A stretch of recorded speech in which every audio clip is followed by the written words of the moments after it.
PEC da Erika Hilton, né? Justo. E a gente podia começar por esse assunto. Vamos lá. Podemos. Acho que até para quem tá nos assistindo saber por que veio esse lance da família, né? Só para dizer que é porque essa é uma reflexão que eu tenho feito muito, que é construir qual é a verdadeira defesa da família, né? Porque com a ascensão da extrema-direita no Brasil e no mundo, a gente tem um atalho informacional muito prejudicial para o debate público, que é dizer que a pauta moral é a pauta da família. Não, mas a pauta da família é a pauta de acesso a direitos. E aí, quando eles dizem que falar de, sei lá, banheiro unissex é a pauta da família, falar de aborto é a pauta da família, eu tenho chamado a atenção de que pauta da família é a redução das desigualdades, é acesso à escola, é acesso ao saneamento básico e assim por diante. Eu acho que por isso a gente botou esse lance aí de pauta da família, que a gente pode entrar também, até porque jornada de trabalho também é pauta da família, né? É a presença de pai e mãe em casa, a garantia da convivência familiar, tudo isso é a defesa da família, que precisa, obviamente, ser parametrizada dentro do possível para que as transições de modelo sejam feitas sem que a gente tenha uma quebradeira econômica, né? Sim. Bom, no meu caso é o seguinte, você chegou a ver meu debate com o Fredinho aqui? Eu vi um pouquinho. O que acontece é o seguinte, o que eu vejo, eu não acho que vai ser o seu caso, sinceramente. O que eu vejo muito da defesa da PEC da Erika Hilton eu vou começar até da mesma forma que eu comecei com ele. São discursos com apelo à emoção e que tem razão de ser, porque realmente uma escala 6x1 ela é uma escala, no mínimo, difícil para uma família. No mínimo difícil. Com muito argumento de autoridade. Olha, eu posso falar porque eu já trabalhei 6x1 tantos anos. Olha, eu posso falar porque tenho tantas pessoas na família.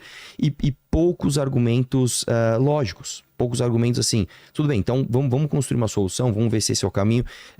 Então, eu começo até te fazendo uma provocação, né? Que é uma coisa simples, né? Se você realmente leu a PEC. Leu a PEC.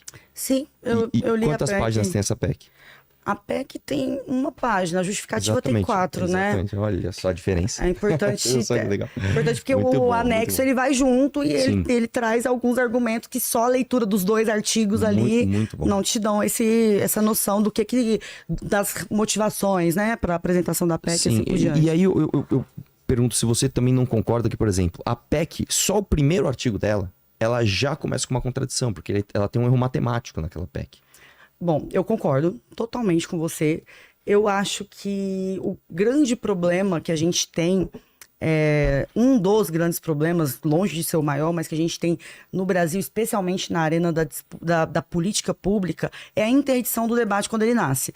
Por que eu defendi ferrenhamente que a PEC tivesse assinaturas? Para ela tramitar.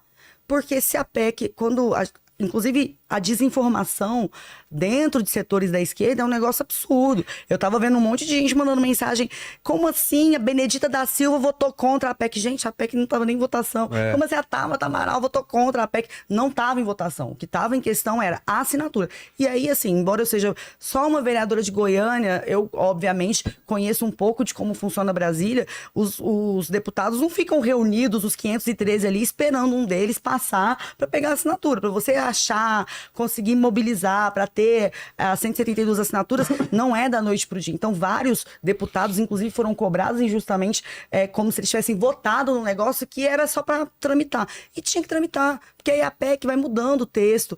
E acho que isso para você é o básico, né? Do seu exercício, não só enquanto parlamentar, mas agente do debate público, que vamos trazer o debate. Isso foi uma grande conquista, porque eu via o debate público interditado numa pauta econômica muitas vezes inacessível, não que seja desimportante, pelo contrário, é prioritária.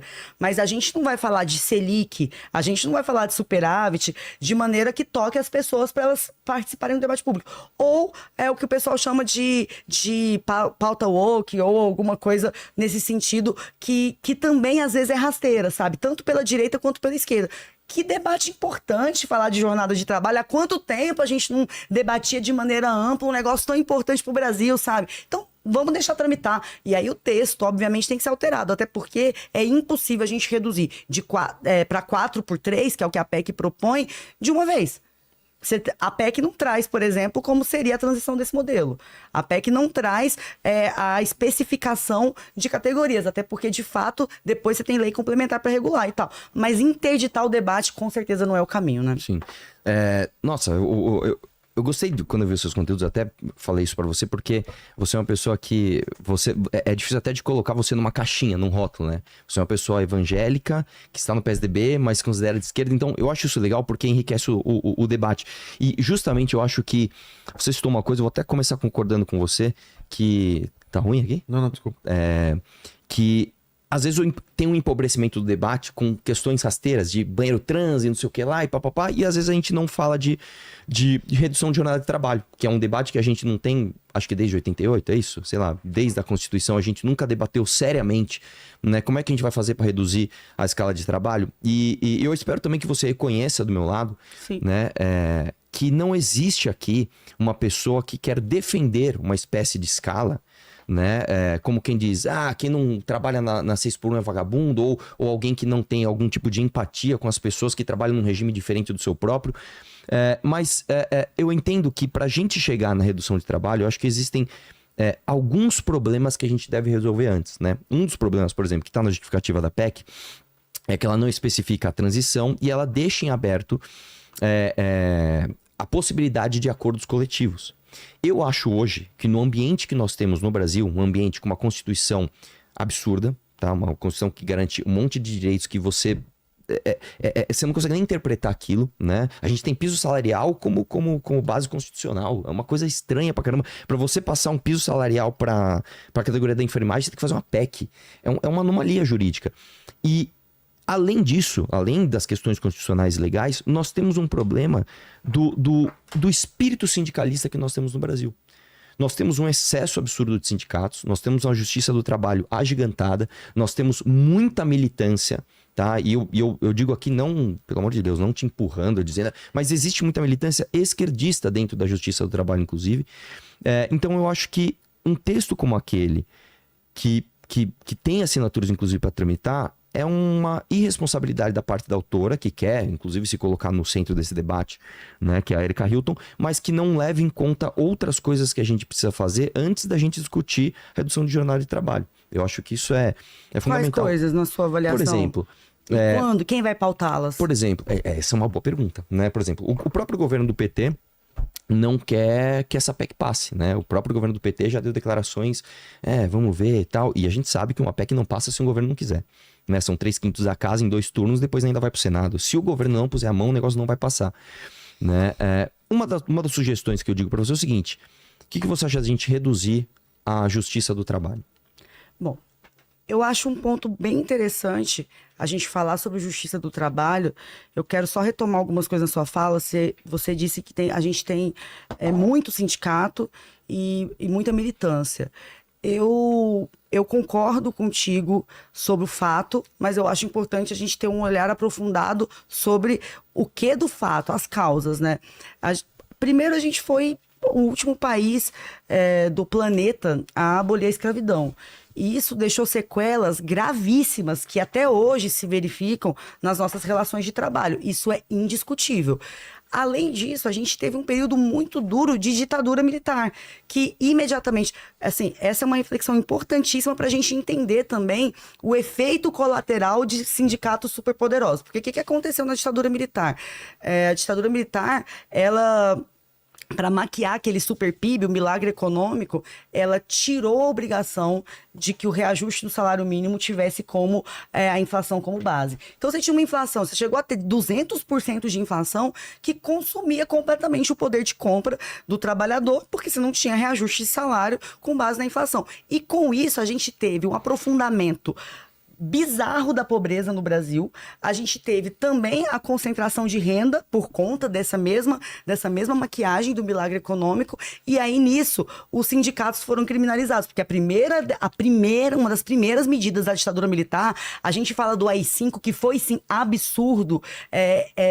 O AI-5 é um ponto de inflexão antidemocrático que tem que ser repudiado em qualquer circunstância. Mas tem outros pontos da ditadura, tão dramáticos ou até mais dramáticos que não são trazidos, como esse de tirar a obrigação de reajustar o salário mínimo. Aí você, para não ter sindicato na rua, para não ter mobilização de trabalhador, você criminalizou o sindicato, prendeu o líder trabalhista e criminalizou greve. Então, você teve 20 anos de arroxo do trabalhador, de empobrecimento do povo brasileiro e greve criminalizada e sindicato criminalizado. O efeito colateral foi exatamente esse que você diagnosticou. Uma explosão de sindicatos pós-redemocratização, sendo que nem todos são legítimos, mas todos surgiram no seio de uma... Gente, é ao vivo aqui, meu celular. Olha, eu vou falar para... Será que foi o Nando Moura que derrubou meu celular? Socorro. Ele não autorizou esse debate, pessoal. Não tá autorizado. Então, a gente teve essa explosão de sindicatos vindo no bojo dessa ditadura. Então, sim, você tá certíssimo. Tem sindicato pra caramba. A causa é que nós temos... Aí, só para finalizar, uma classe econômica, eu vou usar um termo muito da esquerda para facilitar o entendimento, mas uma classe econômica dominante formada por altos banqueiros, por altos setores de empreiteiras, inclusive a sociedade civil, a parte da sociedade civil que ajudou a financiar a ditadura militar, que massacrou, e aí vieram esses sindicatos com discrepâncias que sim precisam ser corrigidas. Você tem toda a razão. Sim, não, então, a gente concorda nisso, né, o diagnóstico da causa, eu acho que a gente nem discorda disso, mas então concordamos que é um excesso. Por isso que eu acho que é um problema quando uma PEC dessa tramita, né, com um texto tão simples e com... eu acho tudo bem, positivo, trouxe o debate, é legal, mas eu acho que a gente corre um risco muito grande disso se tornar um caos, novamente, no Brasil, caso... eu não acho que esse texto vá tramitar, sinceramente, nesse governo não vai, mas... de a gente se tornar um país num caos e numa insegurança... Já tá tramitando, né? Desculpa, perdão, eu não acho que ela vai ser aprovada, né? Tá. Mas ainda tem que gerar comissão especial, passar em comissões. Eu não acho que ela vai atingir esse estágio, mas de qualquer forma, eu acho que num país onde a gente tem essa quantidade de sindicatos, e não é que a gente tem um pouquinho a mais, nós temos muitos sindicatos a mais. É uma coisa que eu sempre falo assim, o Brasil é um país tão absurdo que a gente tem sindicato de trabalhador em sindicato. Como é que pode isso? Um sindicato para proteger você de trabalhar num sindicato que era para te proteger? Gente, né, é uma loucura. E esse tipo de coisa faz com que a gente tenha problemas de ordem prática, principalmente para o pequeno, médio e micro empreendedor, que muitas vezes os políticos e os políticos eu não coloco isso com distanciamento, me coloco nessa categoria também, né? Com falta de experiência da vida real, e às vezes banhados de ideologia, não entendem como essas coisas podem funcionar negativamente para o cara que está lá na ponta gerando emprego, né? Eu vi um debate do Jones Manuel sobre esse tema, onde inclusive ele foi muito bem, ele foi melhor do que o outro deputado. O outro deputado é um deputado bolsonarista péssimo, tentou lacrar, mitar o tempo todo, levou o livro do comunismo, seu comunista, né? O Jones traz uns dados, o cara, você é um comunista, né? E eu acho que, infelizmente, cara, quando a gente traz até os dados, a gente esquece às vezes de ver quem tá lá na ponta e como que isso funciona na prática, né? Então, por exemplo, eu tenho alguns exemplos, eu até trouxe uma história minha com o Alfredinho sobre isso. Se você quiser, a gente pode falar mais sobre isso, eu vou encurtar aqui. Tá. Mas eu acho que então, a gente tá de olho. Então, só esclarecendo aqui, eu não faço questão nenhuma de tempo. Tá bom. Se a Ava falar mais também não tem problema. Ava, desculpa. Tá bom. Se a Ava fala mais, eu não tenho nenhum tipo de problema, tá? Eu, inclusive, acho que eu posso aprender bastante coisa com ela também. Eu acho que fica livre se a gente falar mais solto. Então, depois, se você me permitir, eu gostaria até de contar uma história prática que aconteceu comigo. Eu contei aqui com o Alfredinho para entender qual seria o seu pensamento para uma solução de uma situação real como aquela, entendeu? Olha, eu tô tranquila, eu tô por conta de vocês. Você quer contar a história? Vamos lá. Então vamos lá. Eu vou te contar uma história que aconteceu comigo, tá? Eu tinha um posto de gasolina, eu tinha um frentista lá, que ele morava literalmente do lado do posto. Vou resumir porque eu já contei essa história em outra ocasião, né? E basicamente ele trabalhava das 6 às 2, numa escala 6x1, e ele me pediu pra abrir um lava rápido à noite. Ele falou: Arthur, eu vejo que tem muitos caras aqui que vêm à noite e eles não têm onde lavar o carro, e eu sei que se eu abrir um lava rápido aqui, eu vou estourar. Então beleza, ele abriu um lava rápido e ele atuava a hora que ele queria. Às vezes ele chegava às 5, às 6, às 7, às vezes ele ia lá 9 horas da noite pra lavar 2, 3 carros que ele já tinha combinado com o cliente. E ele começou a ganhar muito dinheiro como lavador. Ele começou a ganhar mais dinheiro como lavador do que como frentista. Um dia parou um carrinho do sindicato lá, falou: o que o senhor tá fazendo aqui? Tô lavando. Qual que é o teu horário? Ele respondeu: das 6 às 2. Mas peraí, você tá trabalhando das 6 às 2 e você tá vindo aqui lavar carro? Não, mas a lavagem de carro é por minha conta. O sindicato proibiu ele de fazer isso. Qual sindicato? O Sindicato dos Trabalhadores de Postos de Gasolina. O sindicato proibiu sem ele ter entrado com o processo? Eu não lembro agora exatamente qual foi o caso, mas o sindicato fez uma denúncia no Ministério Público. O Ministério Público me notificou, dizendo: olha, ele não pode fazer isso, porque se ele continuar, você vai tomar uma multa. Aí eu tive que sentar pra ele e falar: cara, não tem como, cara. Entendeu? Esse é um tipo de problema de ordem prática que eu entendo que é o sindicato não entendendo como funcionam as coisas na ponta. Eu entendo a história toda que você trouxe, eu concordo com você. Houve um monte de excesso em ditadura militar, não sei se você me conhece, eu não sou de maneira nenhuma defensor de ditadura militar. Eu acho que 64 foi um golpe, dezembro de 68 com o AI-5 foi assim, o golpe do golpe, né? Eu acho tudo isso um absurdo, mas eu entendo que hoje em 2024, se a gente não fizer um debate sério sobre os excessos sindicais, a gente não vai conseguir discutir jornada de trabalho. Porque a gente